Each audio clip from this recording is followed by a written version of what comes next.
Good morning and welcome to Farm Factor. I'm your host, Jamie Bloom. Today, Duane Toews visits with Matt Perrier, KLA President, as he takes a look back at the Anderson Creek fire. Then enjoy our weekly Kansas Soybean update. Next, Duane and Randy Blach, CEO of CattleFax, talk about the wild ride cattle producers had in 2016. Then Dan Basse of Ag Resource Company delivers a few positives for the beef community. We'll end with this week's Plain Talk with Kyle and Duane.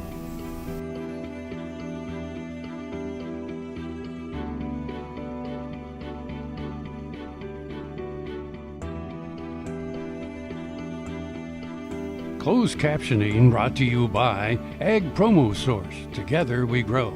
Learn more at agpromosource.com. This segment brought to you by Kansas Grain Sorghum. Growers working together. Find out more at kansasgrainsorghum.org.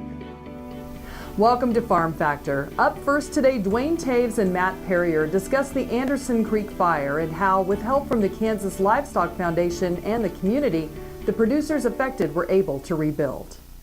Duane Toews joining you once again here on Ag AM in Kansas, and a chance to catch up with Matt Perrier, Eureka, Kansas rancher, 2016 president of the Kansas Livestock Association. And Matt, as your tenure comes to a close, it's been an interesting year in the cattle business. In the state of Kansas in particular, we saw what good old-fashioned hard work and community building can do for ranchers when they're really in need. Yes, it sure was. Back last spring, we had the Anderson Creek wildfire, which, as nearly everyone knows, started in Oklahoma, blew through the south central Kansas regions of Comanche and Barber counties. While the fire was still going, actually, we had members, we had folks within the beef industry who were already calling our office, sending trucks down of everything from hay to fencing materials, labor, and asking what they could do to help. It was truly awe-inspiring to see a group that was ravaged by this fire come right out, get off the fire trucks that they were volunteering to help put the fire out, and go straight into sorting up cattle that had gotten mixed up because fences went down, hauling hay to other neighbors, and helping out at the co-op. Help came in from all over the nation, really, and in the end, the Kansas Livestock Foundation was able to step in and raise about $500,000, actually over $500,000, for the assistance, mainly with fence rebuilding costs, animal health costs that were incurred with those cattle that were affected by the fires, and distribute those to the ranchers in the affected areas this fall.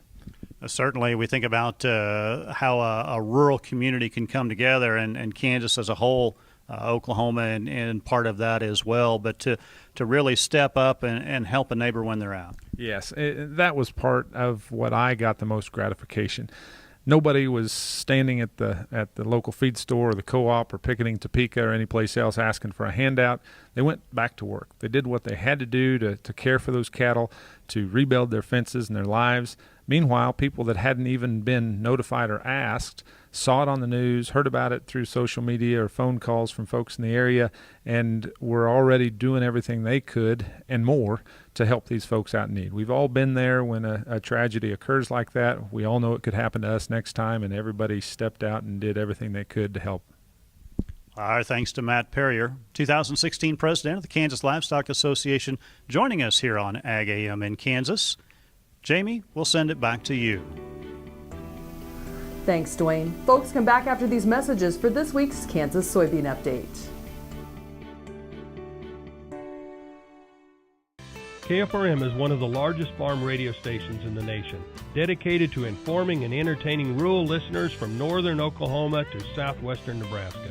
You can catch KFRM in many ways. Of course, 550 on the AM dial, streaming at KFRM.com, or on your smartphone by going to the TuneIn Radio app, or on Ag AM in Kansas on Tuesdays and Facebook every day of the week. KFRM, tune us in. You'll be glad you did. Ag Promo Source is a unique group of marketing specialists with one mission: help your ag business grow. Each affiliate has their own area of expertise, and they work together to bring you advice, products, and services. To get started, visit agpromosource.com. Ag Promo Source. Together we grow. Buying a car shouldn't be this hard. And at Brown Chevrolet Buick in Wamego, it isn't. It's actually awesome. Whether you want a new or used car or truck, Toby's team can make the deal. Even if you want to custom order a new car or truck, Toby's team can make the deal. See Toby's team at Brown Chevrolet Buick in Wamego. We're awesome. Soil is the life of a farm, and for 25 years, SureCrop Liquid Crop Nutrition has helped growers produce abundant quality crops while preserving and improving the soils they steward. SureCrop offers complete soil and plant analysis with cropping recommendations, delivery direct to your on-farm storage, and quality crop nutrition custom blended for your field. Choose SureCrop for the assurance of excellence for your soil. Call today or visit their website for more information. This segment is brought to you by the Kansas Soybean Commission. The Soybean Checkoff, progress powered by Kansas farmers. Welcome back to Farm Factor and the Kansas Soybean Update. This is the Kansas Soybean Update. It's brought to you by the Kansas Soybean Commission. The Soybean Checkoff, progress powered by Kansas farmers. Jared Haggard is the chair of the United Soybean Board. And Jared, as you look at USB's long-range plans on how to promote soybeans, one of the real keys in all this is the promoting of sustainability to the soybean producers out there. It certainly is, Greg. We've had the opportunity this last year to go through our strategic plan, and one of the things that really stood out to us that needed to be elevated in the conversation was sustainability. Our end users are asking for it, and really sustainability describes what we as U.S. soybean farmers do in practice. You know, we focus on continuous improvement. How do you look at it, and how is it implemented within the long-range goals? What we're doing in sustainability, the sustainability target area right now, is taking a look at what our end users are looking for as far as sustainability measures and communicating those back to farmers so we can understand better where we rank in those end users' minds as far as what our practices need to be. And the important thing with sustainability is it shouldn't be measuring a farmer in North Dakota against a farmer in Kansas. It's really about looking at that farm and what they can do to continuously improve, whether it's adding different tillage practices, adding boom shutoffs on sprayers, planters, and it's really about telling the great story we have to tell for U.S. soybean farmers about what we're doing to continue to provide a sustainable product for our end users. And there's always room for any soybean producer out there to say, we can improve that practice or some specific part of their operation. Exactly. It's really important that we understand sustainability and really move forward in a proactive manner with it. We have a great opportunity ahead of us. If you look at our strategic plan, our three areas of focus are meal, oil, and sustainability. So we've got the components of our soybeans and sustainability. But when you stop and think about it, this whole plan is based around sustainability and about value capture opportunities for U.S. soybean farmers. For the best product in the world. Exactly. We've got the best product in the world. We've got the best infrastructure in the world. While we know it needs improvement, we still have the best product in the world. Jared, I appreciate your time. Thank you very much. All right. Thank you, Greg. Appreciate it. Jared Haggard, who serves as the chairman of the United Soybean Board, has been our guest on the Kansas Soybean Update. It's brought to you by the Kansas Soybean Commission. The Soybean Checkoff, progress powered by Kansas farmers. Learn more at kansassoybeans.org. For Kansas Soybeans, I'm Greg Akagi. Hope you enjoyed this week's Kansas Soybean Update. Stay tuned with us after the break for more Farm Factor as Duane visits with Randy Blach, CEO of CattleFax.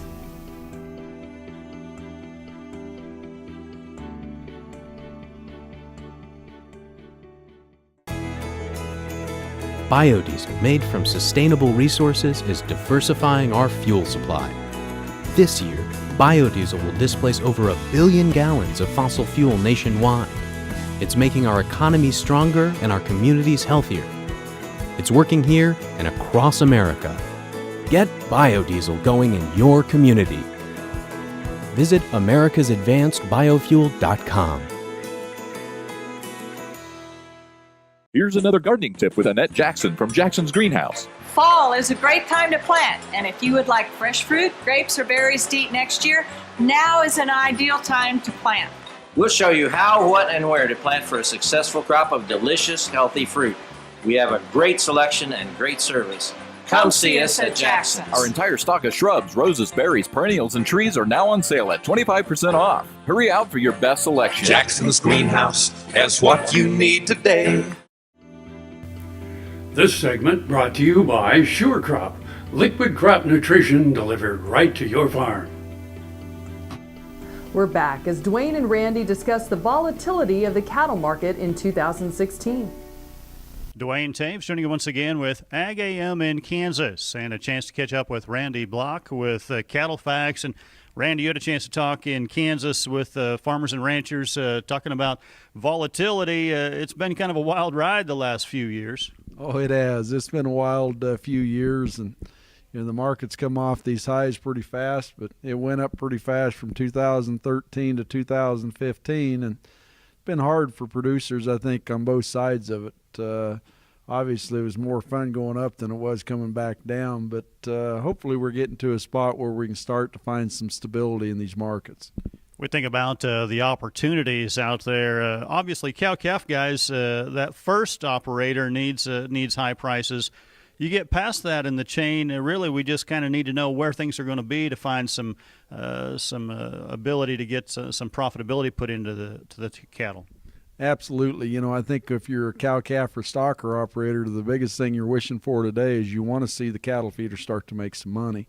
We've been 2 years with red ink and maybe 2 or 3 weeks in 2 years that we've made any money feeding cattle if they haven't been hedged. So the long story short is when you think about calf prices being down in here $120, $130 a hundredweight off their highs, the thing that will start to create stability is profitability. So today we're in a situation that we've got a few cattle starting to make some money in here with the recent rebound in these markets. The market's given us an opportunity to lock in some profits here for the next 3 or 4 months, and as this market unfolds, I think we'll see more of that take place. Talking about the big picture of things, too many times we look inward. An outward look at exports certainly tells the picture that really is where some of that profitability is probably going to come from. Well, it'll have to. When you see the increases in beef, pork, and poultry production that we're seeing in the United States, we were up 2.5 billion pounds last year in total meat production. We're up another 2.5 billion pounds this year. We expect to be up another 2.5 billion pounds next year. So with that kind of increase in total protein supplies, we can't consume it all here. We have to have a strong export market. Exports are going to improve this year. They're going to be up about 500 to 600 million pounds in total. So that is a positive situation, but we need to see that continue into 2017 and 2018 if we're going to see stability. One thing I guess I'm curious about, and I don't hear people talk about a lot, but we had a real turnover in the cow herd a couple of years ago. A lot younger cow herd that should be more productive than maybe it was 5 years ago. Well, I don't think there's any doubt about it. We did keep everything we could keep, old cows, young cows, put a lot of young heifers back into these operations, and the cow slaughter's picked up this year. Cow slaughter is up about 300,000 head as some of those old cows that we kept in our production systems have started to go ahead and move. But in general, we put a lot more high-quality genetics in our operations across the country, and I think we can already see that. Over the last 5 years, you look at the productivity of the nation's cow herd, it's second to none. It's been phenomenal. As we look forward, Randy, obviously a new administration, a lot of things changing in Washington, D.C., but from a cattle producer's perspective, stability still has to probably be that number one thing we're looking for. Well, I think so. I think we need to see stability, but, when we look at a new administration, I think the key thing that we need is we've had some I would say overreach in here. Regulations have got to where they've really crushed productivity over the course of the last several years, and we need to see some of those tamed down a little bit, maybe some of those rolled back, getting people to work again, seeing income starting to grow. Those are all things that have a direct impact on demand for not only our product but ag products in total. So those will be things that we'll be looking for to see if we can start to see a little more wind in the sails, so to speak, over the course of the next 12 to 24 months that may come as a result of the change in administrations. Well, our thanks to Randy Blach, CEO of CattleFax, joining us here on Ag AM in Kansas. Jamie, we'll send it back to you. Thanks, Duane. Folks, stay tuned to hear a few positives for the U.S. beef industry.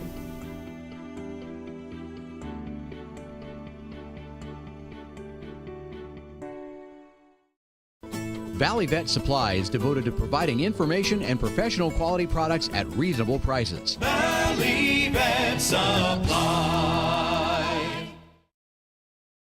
Next time you see a beautiful field of corn, reach out and thank the farmers who work tirelessly to raise corn for livestock feed, renewable fuels, and exports to feed a growing world population. The farmers on the Kansas Corn Commission work for Kansas Corn with grower-funded checkoff dollars that support foreign and domestic market development, research, promotion, and education to expand opportunities for Kansas farmers. To learn more, visit kscorn.com. Grain sorghum is one of the most important cereal crops worldwide, and Kansas leads the nation in its production.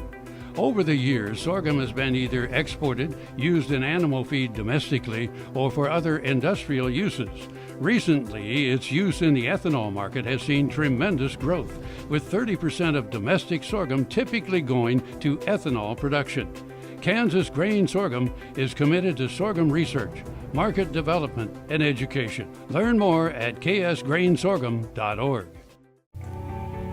This segment brought to you by Kansas Farm Bureau, the voice of agriculture. To join today or more information, go to kfb.org or find us on Facebook and Twitter. Welcome back to Farm Factor and an update on U.S. beef, the quality leader, and why it's in demand around the world. If lower cattle prices have you down, know this. There are still some glimmers of good news. Beef consumption is ramping up in this country, meat consumption in general. So we've added about 7 pounds per person in the last 3 years. This is due to lower prices and of course, GDP rates, which also are coming back, but slowly. And so beef and meat consumption generally are moving upwards. Chicken is rising fast, but the market analyst says he's fairly optimistic that beef middle meats and grinds will gain strength into the first quarter of 2017. Exports are a key. What U.S. beef has always been seen as the quality leader. In other words, it's demanded around the world. Everybody would like to import it, largely due to taste, marbling, and its consistency. That does not mean U.S. producers can become complacent. Other countries are vying for that market share. Now, as we look at Argentina, Brazil, a little bit in Australia, we're seeing more feedlots, and cheaper grain prices are causing those to consider moving animals off pasture into a grain feeding facility. We think those trends are alive, that will continue. It's early innings, mind you, but particularly in Argentina, where the pampas has grown lots of grass and lots of cattle, we're going to see more of that farmed in corn and wheat, sunseeds, and more cattle fed some of that cheap grain. So it's a transformation that will take 3 to 5 years, but increasingly our role as being the top beef quality product will continue, but it will be diminished by those trying to catch up.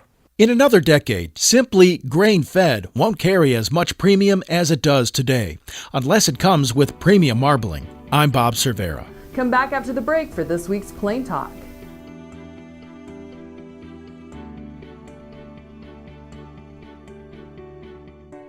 Kansas Farm Bureau, the voice of agriculture, represents grassroots agriculture. The state's largest and most powerful farm organization stands up for its members through leadership development, agriculture education, legal defense, environmental advocacy, farm safety, and risk management. Members also enjoy money-saving benefits. To join our organization today or to learn more, go to www.kfb.org or find us on Facebook and Twitter. There's a lot of different ways of doing this woodwork, but all of it still takes both hands. He had been told that by the orthopedic specialist in Enid, Oklahoma, that they would have to fuse his thumb.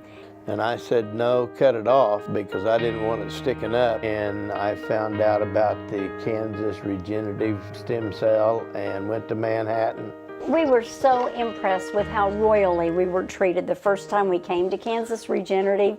We came in and he took out the stem cells. It took about an hour for him to process them before they put him back in my knees and my thumb. And we were out of here in about 4 hours and on our way back home. And I'm in here today to have my shoulders, my hips, and my back done. So I'll be able to go back to my sawmill, my shop, and do about anything I want to do.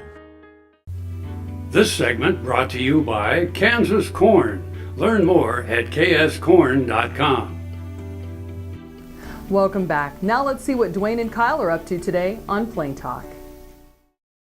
Hi, this is Kyle Bauer with Plain Talk with Duane Toews. Kyle Bauer, your fact or fiction question today. If Mine and mine alone. Nobody else gets to play along. All right. It's you alone. If you evaporated all the water out of the oceans, okay, you'd have enough salt to cover the land area in 6 feet of salt. Fact or fiction? Oh, I'll bet that's true.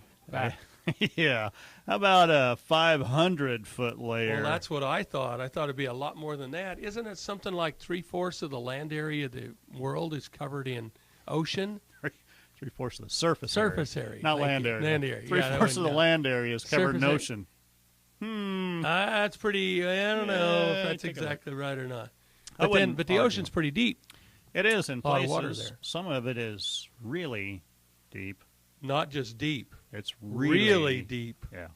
The Wichita Area Technical School has become the first veterinary technician teaching program in the nation to begin using the synthetic dog. Excuse me? Yeah. Well, I didn't really realize this and didn't think about it. When you're practicing, they used to use cadavers.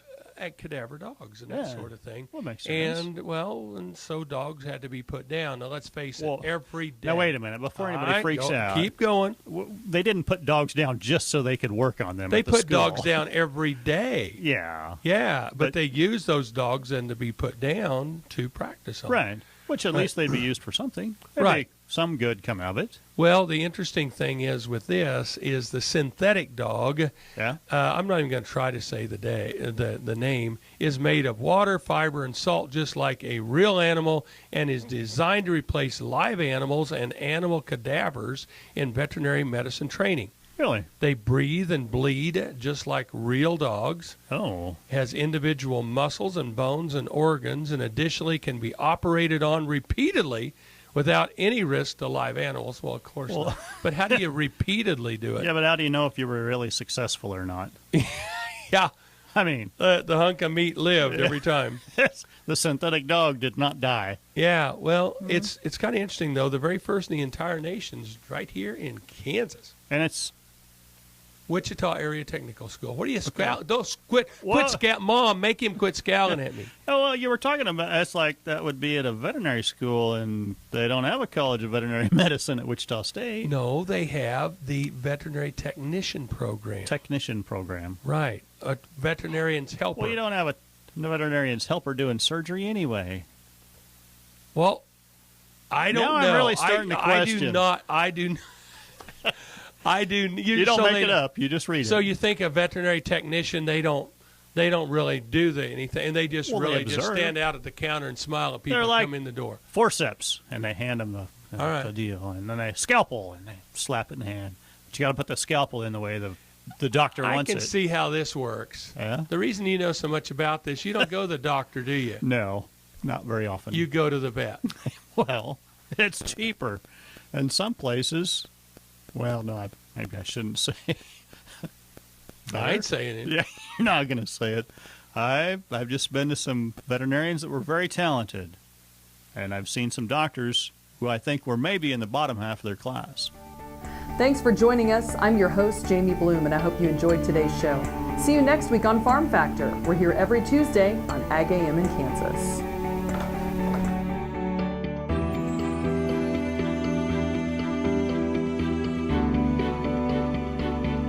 Closed captioning brought to you by Ag Promo Source.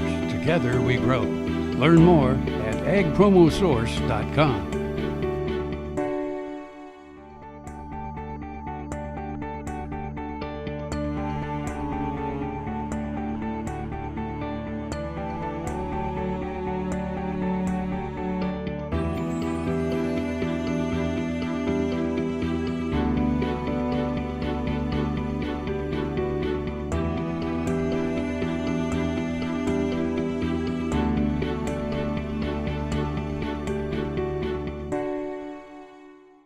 Watch Ag AM in Kansas online at agaminkansas.com.